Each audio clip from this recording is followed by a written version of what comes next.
Bismillahirrahmanirrahim. Viewers, welcome to another lecture of financial management. Today is our lecture number 8 of financial management related to the introduction to pricing. As you know, we are conducting the lecture series of financial management related to the descriptive test of Inspector Inland's Revenue FPSC will conduct the test. So today is our lecture number 8 of financial management, and today's topic is introduction to pricing. Viewers, आज के lecture में हम discuss करेंगे pricing के related. What is the introduction to pricing, how to select a price for a product. इस topic के ऊपर हम डिस्कस करेंगे आज. इसके साथ साथ मैं आपको बताता चलूँ कि फाइनेंशियल मैनेजमेंट की लेक्चर सीरीज़ जो हमने स्टार्ट की हुई है, उसके 7 लेक्चर्स हम डिलीवर कर चुके हैं फाइनेंशियल मैनेजमेंट के, जो कि इस चैनल पर हैं. और जो व्यूअर्स हमारे साथ राइट फ्रॉम द बिगनिंग से आ रहे हैं, उनको पता है कि हम लेक्चर जो हैं 7 फाइनेंशियल मैनेजमेंट के डिलीवर कर चुके हैं according to the outline of FPSC. Today is our lecture number 8 related to the introduction to pricing.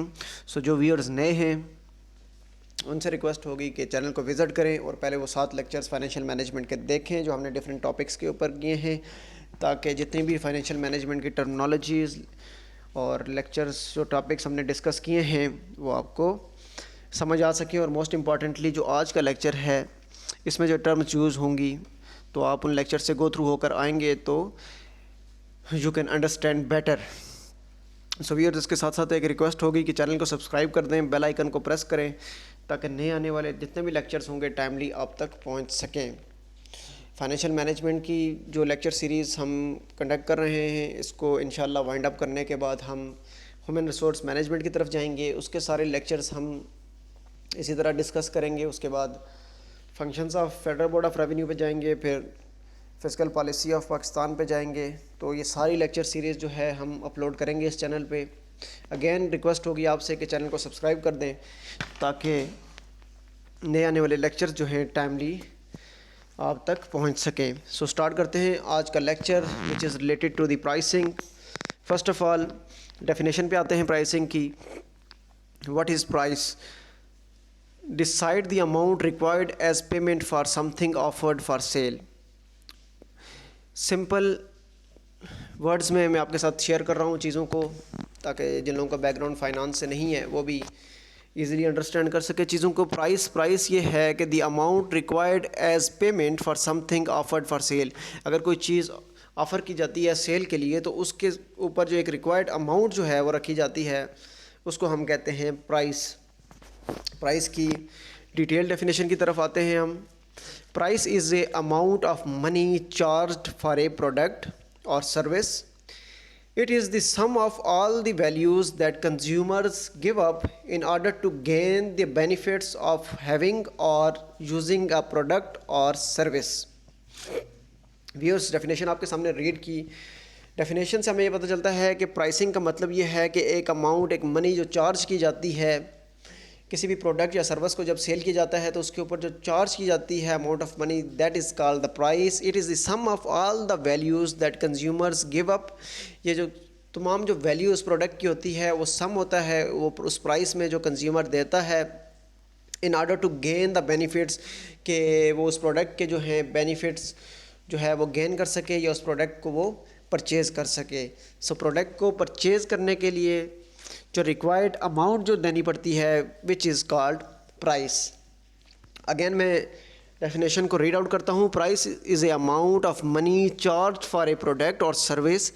It is the sum of all the values that consumers give up in order to gain the benefit of having or using a product और service. So hope so के viewers you can understand it. बेहतर तरीके से आपको समझ आ गई होगी price की. अब हम डिस्कस करेंगे इस लेक्चर में वो कौन सी फैक्टर्स और स्ट्रेटजीज़ होती हैं जिनको मद्देनज़र रखते हुए एक कंपनी, एक फर्म जो है अपनी प्रोडक्ट की प्राइस जो है वो सिलेक्ट करती है। उसके साथ साथ इंपॉर्टेंट जो टर्मिनोलॉजीज़ यूज़ होंगी उनको भी हम डिस्कस करेंगे कि रेवेन्यू क्या टर्म होती है, कॉस्ट क्या चीज़ होती है, कंट्रीब्यूशन मार्जिन क्या होता है, ब्रेक इवन एनालिसिस क्या होता है। आज के इस लेक्चर में ये भी हम डिस्कस करेंगे। सो चलते हैं, पहले जो इंपॉर्टेंट टर्मिनोलॉजीज़ हैं उनको डिस्कस कर लेते हैं। Number first and most important term is revenue. Revenue is defined as the total amount of money a business receives from sales and investments. Revenue ये है कि total amount of money जो एक business receive करता है from sales और investment से। कोई भी अपनी products जो हैं या investment की होती है business ने, तो उससे जो एक अमाउंट जो रिसीव होती है मनी की, विच is called revenue. If a business does not offer credit nor has other investments, अगर वो क्रेडिट पे चीज़ों को ऑफ़र नहीं करता, कैश पे करता है, और जो जितना भी रेवेन्यू आता है तो वो हमारी जो इस रेवेन्यू में आएगा। और उसके साथ साथ revenue is equal to sales and the term can be used interchangeably. ये थी हमारी जो रेवेन्यू की टर्म थी कि revenue is used as the total amount of money a business receives from sales and investments. Now second term पे हम आते हैं, which is cost. What is cost? Costs are anything that contributes to the expense of the product और service provided by A business. यानी कि कोई भी business जो है वो कोई सर्विस प्रोवाइड कर रहा है या कोई प्रोडक्ट प्रोवाइड कर रहा है, तो उसके ऊपर जितने भी एक्सपेंसेस आते हैं, that is called cost. Costs are anything that contributes to expense of the product or service provided by a business. तो ये था जी कंसेप्ट कॉस्ट का, कि जो भी एक्सपेंसेस आते हैं प्रोडक्ट और सर्विस के ऊपर जो बिजनेस वो प्रोवाइड करता है, तो which is called cost. Hope viewers you are getting what I am saying, you can easily understand, because मैं कोई यहाँ पर एडवांस लेवल की डिस्कशन नहीं कर रहा हूँ, क्योंकि जो बिगिनर्स हैं उनको भी समझ आ सके। बिल्कुल बेसिक कंसेप्ट है और बेसिक लेवल पर आपके साथ शेयर कर रहा हूँ। Now move to the third important term which is contribution margin. So contribution margin is a measure of product profitability on a unit basis. It is calculated by subtracting variable costs per unit from selling price. Contribution margin is a measure of product profitability, यानी कि contribution margin एक जो major है किसी भी product की profitability का। Contribution margin को हम कैसे जो है डिफ़ाइन करते हैं, जो कि प्रोडक्ट की प्राइस होती है, उस प्राइस में से जब हम लेस करते हैं वेरिएबल कास्ट, तो हमारे पास कंट्रीब्यूशन मार्जिन आता है। Contribution margin is useful when a company is not sure about its fixed cost or is operating in a quickly changing companies landscape. Contribution margin उस वक्त यूज़फुल होता है जब कंपनी श्योर नहीं होती कि कितनी फ़िक्स कॉस्ट जो है इस प्रोडक्ट में इन्वॉल्व है, तो उसमें कंट्रीब्यूशन मार्जिन को देखा जाता है। और कंट्रीब्यूशन मार्जिन हम कैसे फाइंड आउट करते हैं?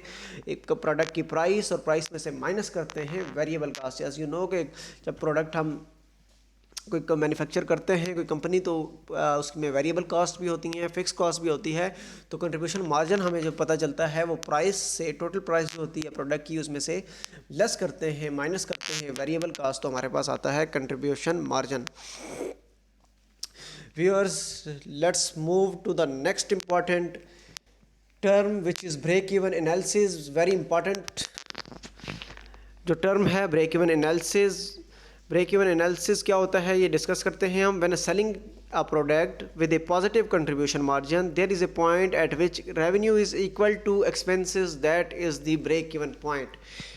ब्रेक इवन पॉइंट ये होता है व्यूअर्स कि जब एक प्रोडक्ट होती है और प्रोडक्ट के ऊपर जितने भी कॉस्ट आई होती है और उसमें जो उसके एक्सपेंसेस होते हैं, एक वो अमाउंट होती है, और जब आप प्रोडक्ट को सेल करते हैं तो सेल से जो एक रेवेन्यू आता है, जब कॉस्ट और जो रेवेन्यू वो मैच कर जाता है, इक्वल हो जाता है, तो वो हमारा किसी भी प्रोडक्ट का ब्रेक इवन पॉइंट होता है। उसको हम कहते हैं break even point of the product. When selling a product with a positive contribution margin, there is a point at which revenue is equal to expenses. जब हमारा प्रोडक्ट जो सेल कर रहे होते हैं उसका रेवेन्यू, उसकी जो इनकम आ रही होती है उस प्रोडक्ट से, वो इक्वल कर जाती है जो उस प्रोडक्ट को बनाने में, मैन्युफैक्चर करने में जो एक्सपेंसेस हुए होते हैं। That is called break even point, और you can say it break even analysis. So viewers, ये थी इम्पॉर्टेंट टर्म्स जो कि हमने देखी, और इसके साथ साथ कुछ फिक्स्ड कॉस्ट की बात कर लेते हैं कि फ़िक्स कॉस्ट क्या होती है और वेरिएबल कॉस्ट क्या होती है। फ़िक्स कॉस्ट में as you know that there are many different kinds of fixed and variable costs. When calculating price, it is important to have a list of all the costs, both fixed and variable, that go into a product. So very much important है जब pricing का हम decide करते हैं कि fix cost क्या है और वेरिएबल कॉस्ट क्या है, इनकी लिस्ट हमारे पास होनी चाहिए। यहाँ पर कुछ मेरे पास एग्जांपल्स हैं जो मैं आपके साथ शेयर करता हूँ फ़िक्स कॉस्ट की और उसके बाद वेरिएबल कॉस्ट की। Fix cost number 1, research and development. कोई भी प्रोडक्ट के लिए आप रिसर्च करते हैं और उसके बाद जो रिसर्च एंड डेवलपमेंट के ऊपर जो एक्सपेंसेस आते हैं वो आपकी फिक्स कॉस्ट में आता है। नंबर 2, इक्विपमेंट मशीनरी आप परचेज करते हैं, दैट इज़ फिक्स कॉस्ट। इसके साथ indirect labour which is used for general company operations. अब इनडायरेक्ट लेबर दो तरह की होती है, जिसमें हमारे पास जो लेबर होती है एक इनडायरेक्ट और दूसरी हमारे पास डायरेक्ट लेबर होती है। जो इनडायरेक्ट लेबर होती है वो आती है फिक्स कॉस्ट में, और जो डायरेक्ट लेबर होती है वो काउंट होती है वेरिएबल कॉस्ट में, जो हम आगे चलकर डिस्कस करेंगे। उसके बाद इंश्योरेंस, रेंट है अगर, और सम फॉर्म्स ऑफ मार्केटिंग अगर आप करते हैं तो ये सारी चीज़ें प्रोडक्ट की फ़िक्स कॉस्ट में आती हैं। Move to the variable cost, product का raw material, direct labour which is used to assemble a product, some marketing expenses, commissions, rebates etc, credit cards, fees, shippings, तो ये सारी चीज़ें आ जाती हैं वेरिएबल कास्ट्स में। अब आपने नोटिस किया होगा कि कुछ एग्जांपल्स ऐसी हैं जो कि can be considered either a fixed or a variable cost. How you can classify these costs depends upon their function and how they relate to overall product. For example, labor used to directly manufacture or assemble a product is a variable cost. Labor used to run operations for a company is considered as fixed cost. So इसमें कुछ ऐसी cost use हुई हैं जो कि variable cost में भी हैं और फिक्स कॉस्ट में भी हैं। उनका हमें कैसे पता चलेगा? उनके फंक्शन से हमें पता चलेगा कि वो वेरिएबल कॉस्ट में आता है या फिक्स कॉस्ट में आता है। जैसा कि अगर कोई हम लेबर यूज़ करते हैं जो कि डायरेक्टली हम मैन्युफैक्चर करते हैं किसी भी प्रोडक्ट को, तो वो आएगी लेबर जो है वेरिएबल कॉस्ट में आएगी। और अगर हम लेबर को यूज़ करते हैं कंपनी की ऑपरेशंस में, रनिंग्स में, तो उसकी जो लेबर की कॉस्ट होगी वो हम करेंगे फिक्स्ड कॉस्ट में। सो होप सो व्यूअर्स के you are understanding the main concepts of pricing.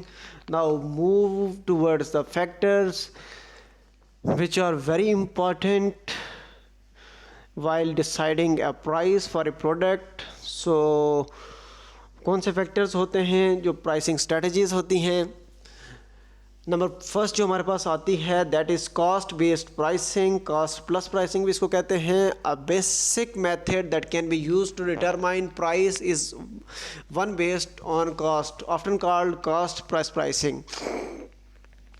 इसमें व्यूअर्स ये आता है कि with this method the first step is to accumulate all fixed and variable costs. The next step is to estimate sales and determine the fixed cost on a unit. यानी कि पहली strategy में हम cost based pricing करते हैं कि जितनी भी प्रोडक्ट को मैन्युफैक्चर करते वक्त मैन्युफैक्चरिंग रॉ मटेरियल से लेकर फिनिशिंग तक उस कॉस्ट में उसकी जितनी भी कॉस्ट आई होती है, एक्सपेंसेस आए होते हैं, जो हम प्राइस की पहली स्ट्रेटजी होगी वो हम कॉस्ट बेस्ड प्राइसिंग करेंगे कि उस कॉस्ट को देखकर हमने फाइनल जो प्रोडक्ट की प्राइस है वो सेटल करनी होती है। तो ये था हमारा पहला कंसेप्ट जो था वो प्राइस स्ट्रेटजीज़ का, विच इज़ कॉस्ट बेस्ड प्राइसिंग।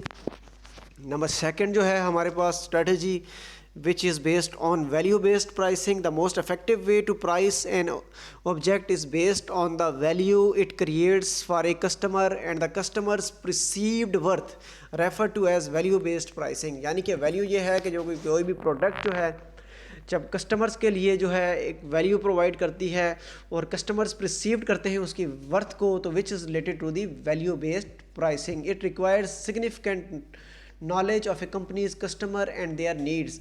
यहाँ पर जो एक चीज़ और इम्पॉर्टेंट है कि कंपनी को वैल्यू बेस्ड प्राइसिंग रखने के लिए कंपनी को जो कस्टमर्स हैं और कस्टमर्स के नीड्स हैं उनका नॉलेज जो है वेरी मच इम्पॉर्टेंट है। Now move to the third category, which is retail pricing. There are many instances when a business will not sell directly to a customer. The business will instead sell products to a retail businesses, which in turn will sell them to customers. Now जो retail price कर हम जब prices करते हैं, क्योंकि directly हम consumer को जो है प्रोडक्ट्स नहीं दे रहे होते हैं, हम रिटेलर्स को दे रहे होते हैं, और रिटेलर्स जो है देन आप सेल करते हैं एंड यूज़र्स को एंड कंज्यूमर्स को। तो इस बेस पर भी हमारे पास ये थर्ड जो पॉइंट है रिटेल प्राइसिंग का, कि इस बेस पर भी हम प्राइस को सेट कर सकते हैं किसी भी प्रोडक्ट के लिए। The term wholesale price refers to the price a retailer pays for a product. जो एक होलसेल प्राइस होती है वो प्राइस जो रिटेलर पे करता है, और रिटेल प्राइस जो रेफर कर जाती है refers to the price that a retailer sets for its customers. So wholesale price का भी आपको मैं बता दूं कि प्राइस जो सेट की जाती है रिटेलर के लिए, और retail price refers to the price that retailer set for its customers और एंड कंज्यूमर्स। सो ये थे हमारे आज की लेक्चर के कंसेप्ट्स जो थे, मेन टेक्निक्स जो थी, मेन स्ट्रेटजीज जो थी, मेन फैक्टर्स जो थे, जो कि प्राइसिंग में बड़े इंपॉर्टेंट हैं कि एक बिज़नेस को लेकर कि किसी भी प्रोडक्ट की जो प्राइस है वो कैसे सेलेक्ट की जाती है। सो व्यूअर्स, आज के लेक्चर में हमने देखा कि introduction to pricing financial management का लेक्चर नंबर 8 था हमारा, जिसमें हमने डिस्कस किया डेफिनेशन ऑफ प्राइसिंग, डिटेल हमने डिस्कस की। उसके बाद हमने मेन इंपॉर्टेंट टर्म्स को देखा, what is revenue, what is cost, what is contribution margin, what is break even point, ये हमने डिस्कस किया। उसके साथ हमने डिस्कस किया जो इंपॉर्टेंट फैक्टर्स और स्ट्रेटजीज़ हैं जो कि प्राइसिंग को डिसाइड करते हुए फर्म्स बिजनेसेस जो हैं वो रखती हैं। सो व्यूअर्स, होप आज के लेक्चर की आपको अंडरस्टैंडिंग हो गई होगी, और नेक्स्ट लेक्चर भी जो है इसकी आउटलाइन को देखते हुए हम शेयर करेंगे वेरी सून इंशाल्लाह। एक रिक्वेस्ट होगी आपसे अगेन कि चैनल को सब्सक्राइब कर दें ताकि नए आने वाले लेक्चर्स जो हैं आप तक टाइमली पहुंच सकें। एक नए लेक्चर तक के लिए, नेक्स्ट लेक्चर तक के लिए मुझे इजाज़त दीजिए। अल्लाह हाफ़िज़, नासिर फ़ी अमानिल्लाह।